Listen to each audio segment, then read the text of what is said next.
take a few minutes today and share with you a few magic tricks. I'm going to demonstrate them to you, and then we'll go back through step by step so that you can learn to perform these tricks for your family and friends. That way, if you've been doing magic for a while, maybe it'll be something new you can add to your act. Or if you're just starting to explore magic, maybe it will pique your interest and encourage you to try to learn more about this wonderful hobby and interest of performing magic for others. Let's start off with a card trick. Now, a lot of times magicians will start off with a card trick where they show you the deck and they will ask you to pick a card. So that's what we're going to do. Now I'm going to just fan through here, and if you were here in front of me, I would ask you to tell me when to stop when we get to the card that you would like to select. And let's just say that you pick this card right here. Now, for the purposes of this video, this is truly a random card in a regular deck of cards. This is not a trick deck. I have not set anything up in terms of what card you're picking at this point. It can be anything, and I honestly do not know which card that is right there. But I would let you pick that card, and then I'm going to ask you to look at the card and then to show it to anyone else that might be around observing the trick so that they help you remember what the card is. Because of course, if you don't remember what the card is, it kind of ruins the ending a little bit. So, to be fair, I'm going to turn my back and I'm going to show the camera the card, and you can remember that card. And then what I would do is I will turn back around, and I'm going to ask you to place the card in the deck at any point. And so let's say that you decide to put it in about right here, because I don't want you to put it on the top or on the very bottom because that's too easy. So just somewhere towards the middle, but it doesn't have to be exactly in the middle, and you just push that card in so that I don't have any idea where that card is. Now my job as the magician is to find your card. And the way I'm going to do that is I'm going to make it very hard on myself. I'm going to try to do it behind my back. Now I know that you put the card sort of in the middle, and there's 52 cards in a deck, and there's 20, so 26 would be the exact middle. You put it just a little bit above the middle, so if I count down 22, 23rd card, and then there is your card. What? No, that's not your card? Well, you know, I have never messed up this trick, and so I may have to start the video. No, I'm not going to start the video over. We're going to fix this right now. If that's not your card, I need your help in finding your card. So what I would ask you to do is just tap the deck 3 times like that, and we'll just pretend that you do that. And I'm thinking that that will help us find your card. I'm just going to spread them out right here like this. And if we look closely, there is one card that is face up in the middle of the deck. Was that your card? Thank you. Now, I'm going to show you another trick that you can do with just regular, ordinary deck of cards. You can even have your audience members shuffle the deck, cut the deck, do whatever they want to mix up the cards before they begin this trick. Now, I would hand you the deck, and I'm going to ask you to deal down 3 cards. 1, 2, 3, just like that. And then we're going to deal another row on top of that, 2, 3, and another row on top of that, just like that. So we have 9 cards, 3 sets of 3. So if you're learning math at home, kids, it's 3 times 3 is 9, or 3 plus 3 plus 3 is 9. So here's how we're going to do this trick. I'm going to allow you to pick any one of these sets you want, and you're just going to lift the whole set up and look at the bottom card. And remember again what that is so that the ending makes sense. Now, to be totally honest with you, when we lift up this card, I'm going to be able to see it in the camera, but it really doesn't matter. You'll understand that later, what the card is. But actually, just in case, I'll try to turn my back again so I don't see it. All right, so there's your card. You remember that card. And at this point, you would have this pack in your hand. And I'm going to ask you to put this pack on top of either one of those 2 you would like. So let's say you decide to put it on the end. Then I'm going to ask you to take that whole pack and put it on the remaining pack, just like that. Now we're going to find your card. Now what I might do is ask another audience member just to name any random card other than the one they just saw. So whatever that card saw, you don't want to name that one, but any other card that they want to name. And it can be anything. And let's just, for example, since I don't have anybody else here right now, let's say they named the 10 of spades. They could have named the 5 of clubs. It really doesn't matter. But for right now, we'll say they named the 10 of spades.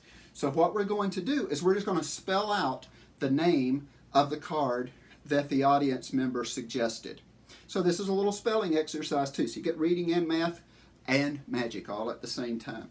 So we're going to spell 10 of spades. We're just going to put down a card for each letter. We're going to say 10 is T-E-N. So that's our first word. Now all cards have a middle name. It's of. It's O-F. So, and then the suit of the card, and this time it was spades. So that's S-P-A-D-E-S.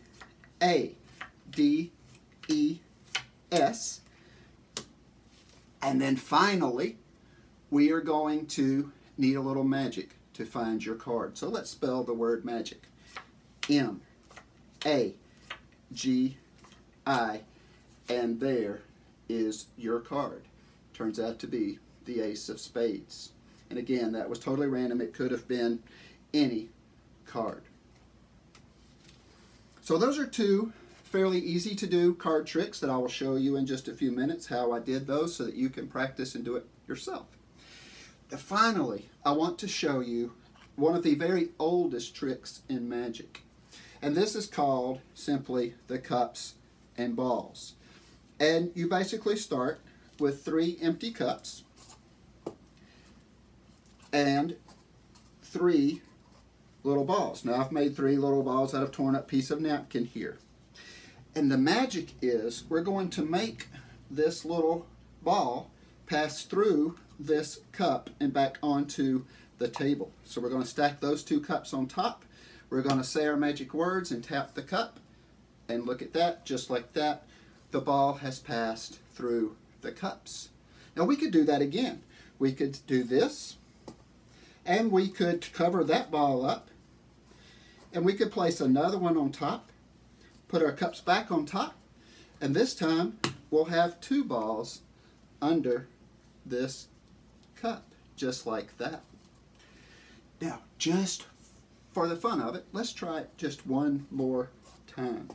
Let's cover both of those up, just like that. And we're going to put the ball here, and wait a minute, let's make it just a little bit harder, because the first 2 times were pretty easy. We're going to make it go through 2 cups at once. So we'll put it like that, and give our magic tap, and we have all 3 are back onto the table. Thank you very much. Now, let's learn how we do these things. Let's go back to the beginning with our card tricks.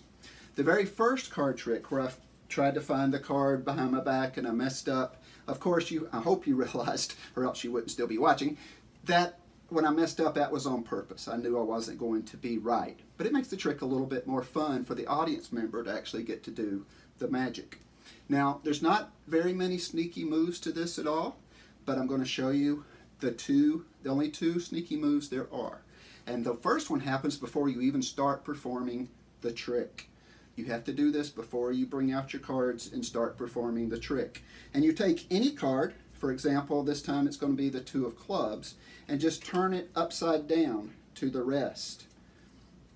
So all the cards, you're seeing the backs of all the cards, but the very bottom card is face up. Now, you don't let your audience see that. Obviously, that's why you got to do it before you start.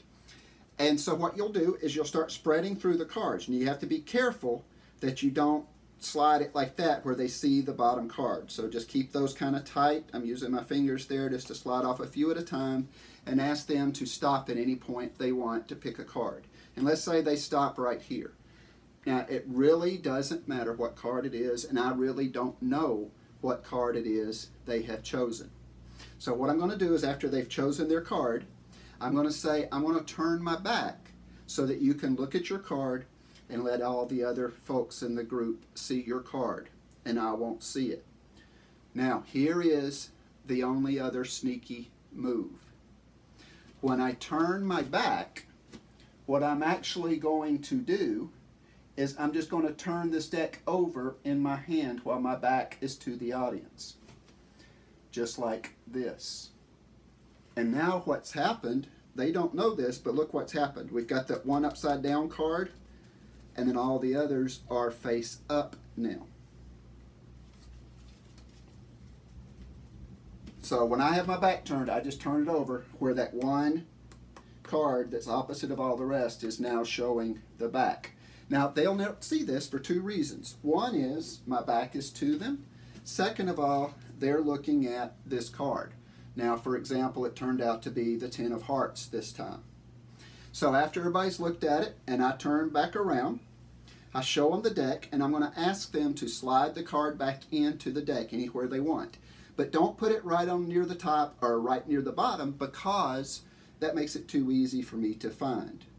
Now the reason I'm saying that is I want it sort of in the middle. It doesn't have to be exact. It really doesn't matter. So they'll take their card and they will slide it back in. Now the one thing I've learned to do with this is as they're sliding it back in, if you'll notice I've got my pinky finger behind the deck, and that's so that they don't push the deck apart while they're sliding the cards in, because if they were to push the deck apart, they're going to see all those faces. So we don't want the deck to come apart as they gently slide their card back in. Now you can show that you're not keeping up with where that card is. It's totally loose and lost in the deck. Now I pretend that I'm going to try to find their card. And I tell them that to make it harder, I'm going to try to do it behind my back. And so I take the cards behind my back again. And again, all I'm doing this time is I'm just going to pull off that one card that's backwards from all the rest at the beginning. But while I've got it behind my back, I tell them the story of, well, there's 26 cards in the deck, and you put yours almost in the middle, so it's probably, and I can riffle through these while I'm doing it, and make up a number, like say I'll say 23.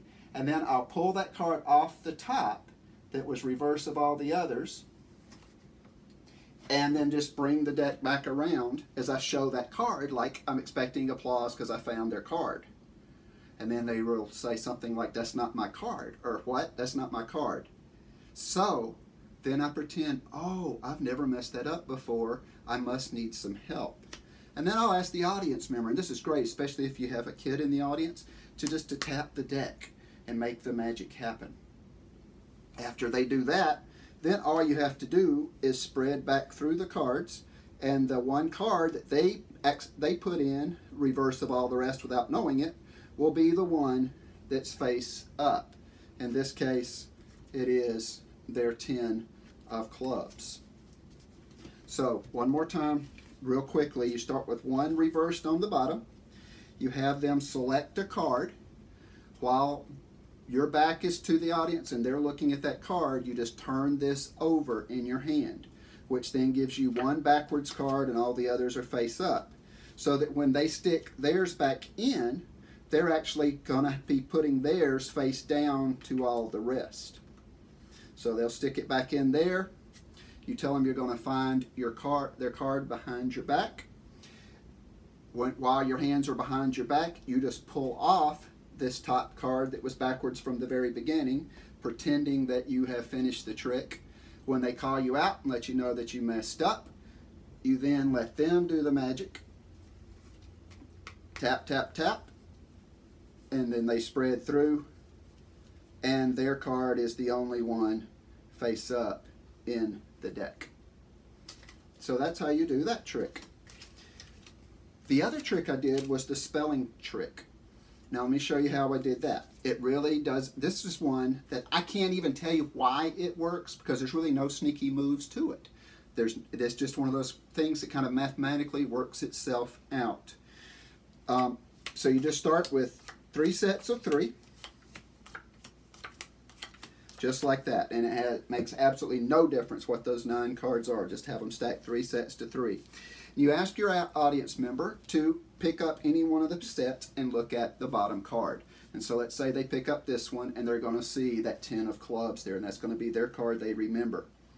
Now, while they've got this in their hand, you ask them to put it on top of either one of those two piles. So let's say they put it there, doesn't matter which one. Then you have them take that and put it there. Now, all that's happened is you've stacked up these 9 cards, and their card right now is the third one from the top. And as long as you start in that position, this trick is going to work. So, do we understand? We have the cards, they look at the bottom one, the 10 of clubs, they can put it on top of either one they want. Let's say this time they put it in the middle. They take that whole thing and put it there. Regardless of how they do it, their card is now the third one from the top. Now, the next thing you do is you need a name of a card to spell, and it can be any card. If you've got enough people around, you can ask somebody just to name a card other than the one that was selected there. Or you can hand somebody the deck and let them pick any random card. And let's just say, for example, this time they pick the 8 of diamonds. Actually, I'm going to get a different card because I think in the original performing of the trick, no, it was spades, never mind. Let's go with the 8 of diamonds. It really doesn't matter. So you take the cards and you're going to put down one card for each letter of the card's name. So if it's the 8 of diamonds, we're going to spell out the word 8. E-I-G-H-T. Now, the only thing you have to remember to do is when you're finished spelling out each word, you just drop whatever's left on top of the pile, pick up the pile, start over. So you had 8, and now we got to do the of. You always have to put the of in there. This O and F, and again we just drop the rest on top. And then this time we spell out the suit of diamonds, and it's D-I-A-M-O-N-D-S.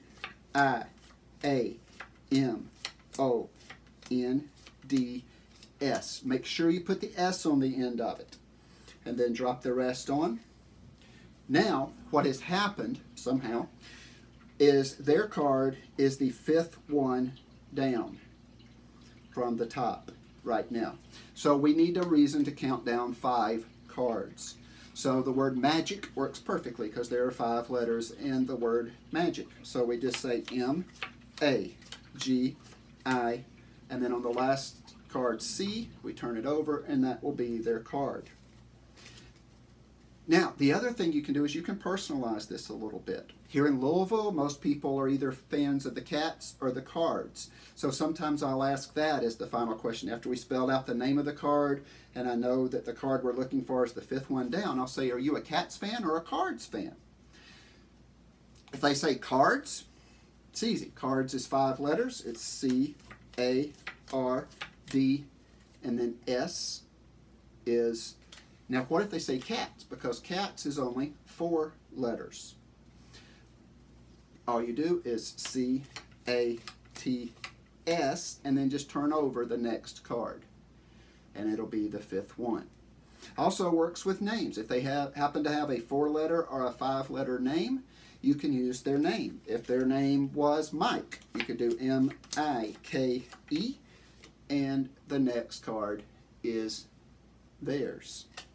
5-letter name would be the same thing. You would just turn it over as you say the last letter. And that is the spelling trick. It will always work regardless of what card you spell out to get there.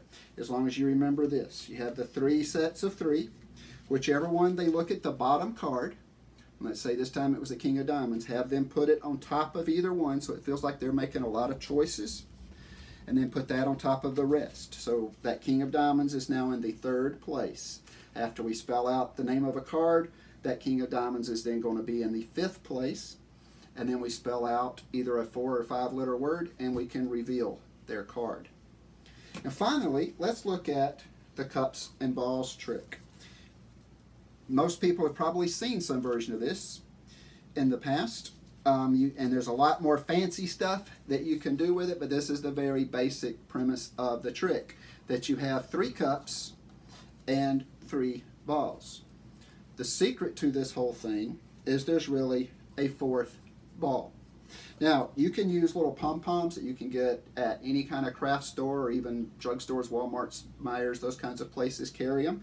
Or you can just make your own. I just tore up a piece of napkin into 3 little paper balls. You just want to make sure that they're all as close to the same size and shape as you can get them so it's not obvious that it's a different ball under the cup than you put on top of the cup.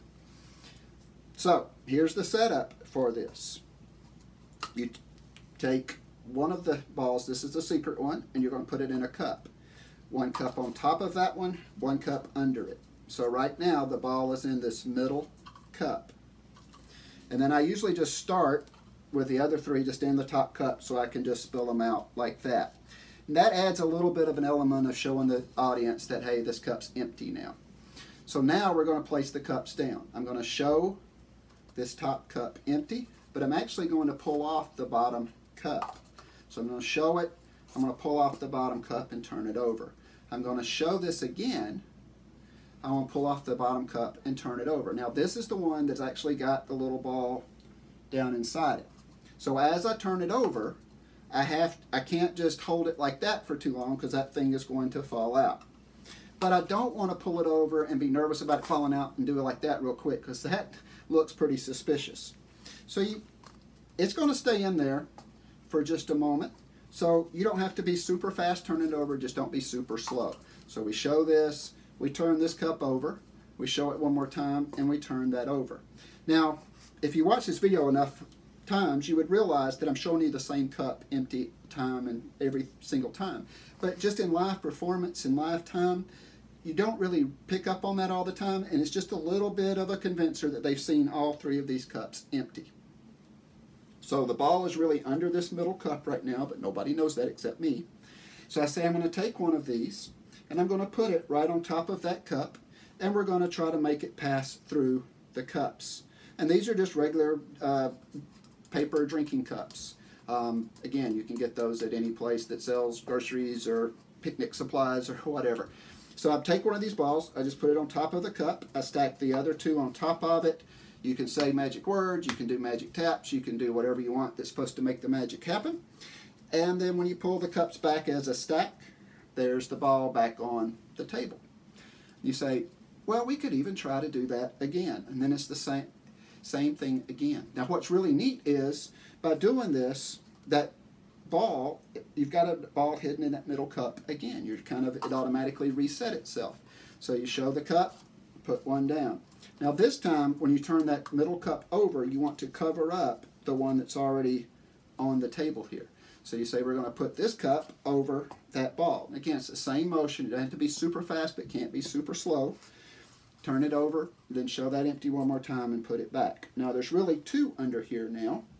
So we're going to take this, we're going to put it on top. We're going to do the same thing again. We're going to bring our two from the outsides in, say our magic words, and there you go. We have two balls that have now passed through the cup onto the table. And then you can say something like, let's try our luck. Let's see if we can do it just one more time. Now once again, you still have a ball hidden that they don't know about inside the middle cup. So we're going to show the empty. This time we're going to cover up both of these as we turn this over. And then like that. Now what I like to do this time, just to make it a little bit different, is act like I'm going to do the same thing again, and then I've got an idea. Let's make this a little bit harder. Let's see if we can make it go through two cups at once. So put one on, put the ball there, put the last cup on top of the ball, tap, and there you go. You now have all three balls have passed through the cups and back onto the table. I hope you have a lot of fun with that. Practice it. Practice, practice, practice, so that you can do it without being nervous about messing up. And then you will have a great few minutes to entertain some of your family or some of your friends with and impress them with your ability to do magic. I hope that you stay safe and stay well, and look forward to seeing you next time. Thanks for watching. If you would like to contact me, my name is Tom Causey. You can contact me at Tomfoolery Magic. That's TOMFOOLERY Magic, MAGIC 94 at gmail.com. I would love to hear what you thought of the video and any comments or questions that you might have. I will try to respond to you. Thank you. Stay safe. Stay well. We'll get through this together.